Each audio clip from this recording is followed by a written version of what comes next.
Bienvenue sur Geeko. En termes de sorties jeux vidéo, on a plutôt l'habitude d'avoir des mois de mai assez calmes, et pourtant il y a eu pas mal de titres cette année. On vous présente 5 jeux sortis lors de ce mois de mai que vous avez peut-être manqué mais qui valent le coup.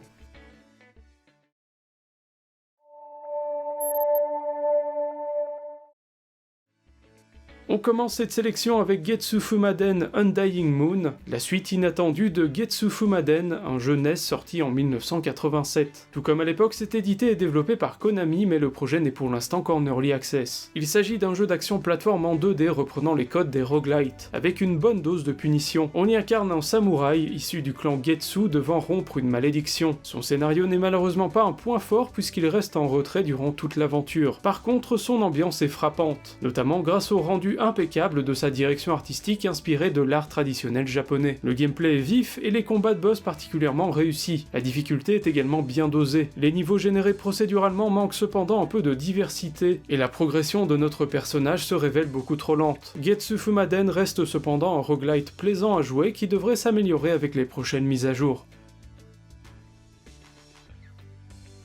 Ce mois de mai a également été l'occasion de retrouver la licence Leisure Suit Larry pour un nouvel épisode. Wet Dreams Don't Dry Twice est la suite de l'épisode de 2018, édité par Assemble Entertainment et développé par le studio allemand Crazy Bunch. Il s'agit d'un jeu appartenant au genre du point and click destiné à un public adulte. On y incarne Larry, un vieux dragueur obsédé qui se retrouve sur une île tropicale, forcé à épouser une femme qu'il n'a jamais rencontrée. Un scénario décalé rempli d'humour qui mettra Larry dans de nombreuses situations délicates. Il est tout de même préférable d'avoir joué au précédent épisode, les scénarios étant liés. La direction artistique manque un peu de personnalité et le gameplay et les mécaniques de jeu sont assez similaires à celles de l'épisode précédent. Cependant, son rythme et son écriture efficace rendent ce nouvel épisode sympathique à parcourir.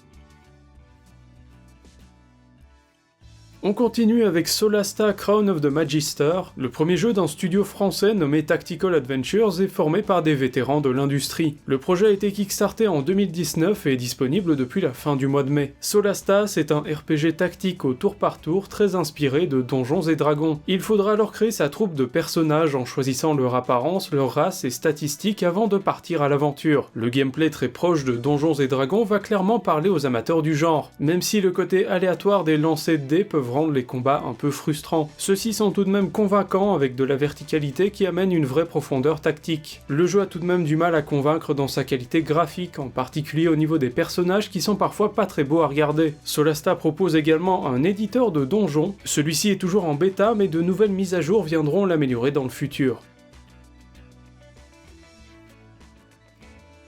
L'une des grosses sorties du mois, c'était la suite du succès indé Subnautica. Cet épisode Below Zero était disponible en accès anticipé depuis 2019, mais sa version définitive est sortie ce mois-ci. C'est édité et développé par Unknown Worlds Entertainment. Il s'agit d'un jeu de survie se déroulant majoritairement sous l'eau dans la partie polaire de la planète 4546b. On y incarne un personnage qui va explorer cette zone dans le but d'en apprendre plus sur la disparition de sa sœur. L'exploration est ici le maître mot pour trouver tout un tas de ressources, mais également pour faire avancer le scénario. Des phases à l'extérieur de l'eau sont aussi présentes, elles sont malheureusement assez peu intéressantes même si de très jolis panoramas sont visibles à l'extérieur. Les environnements sous l'eau sont une grande réussite. La direction artistique et les musiques font également partie des bons points du jeu. Le titre souffre tout de même de problèmes d'optimisation mais aussi d'un côté réchauffé par rapport au premier jeu, mais malgré ça, Below Zero s'impose comme un très bon représentant du genre.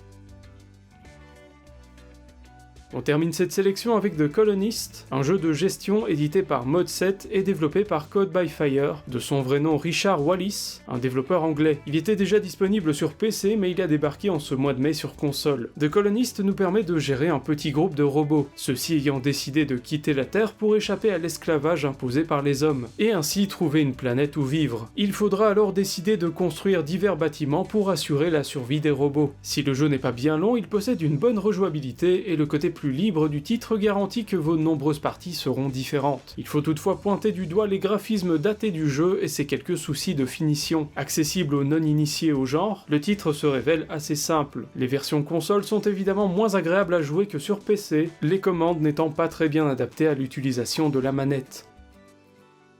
Merci d'avoir regardé cette vidéo jusqu'au bout. Si vous avez aimé, n'hésitez pas à laisser un pouce vers le haut, à partager, à vous abonner à la chaîne pour ne pas manquer les prochaines vidéos. Et dites-nous aussi dans les commentaires quels sont les jeux auxquels vous avez joué durant ce mois de mai.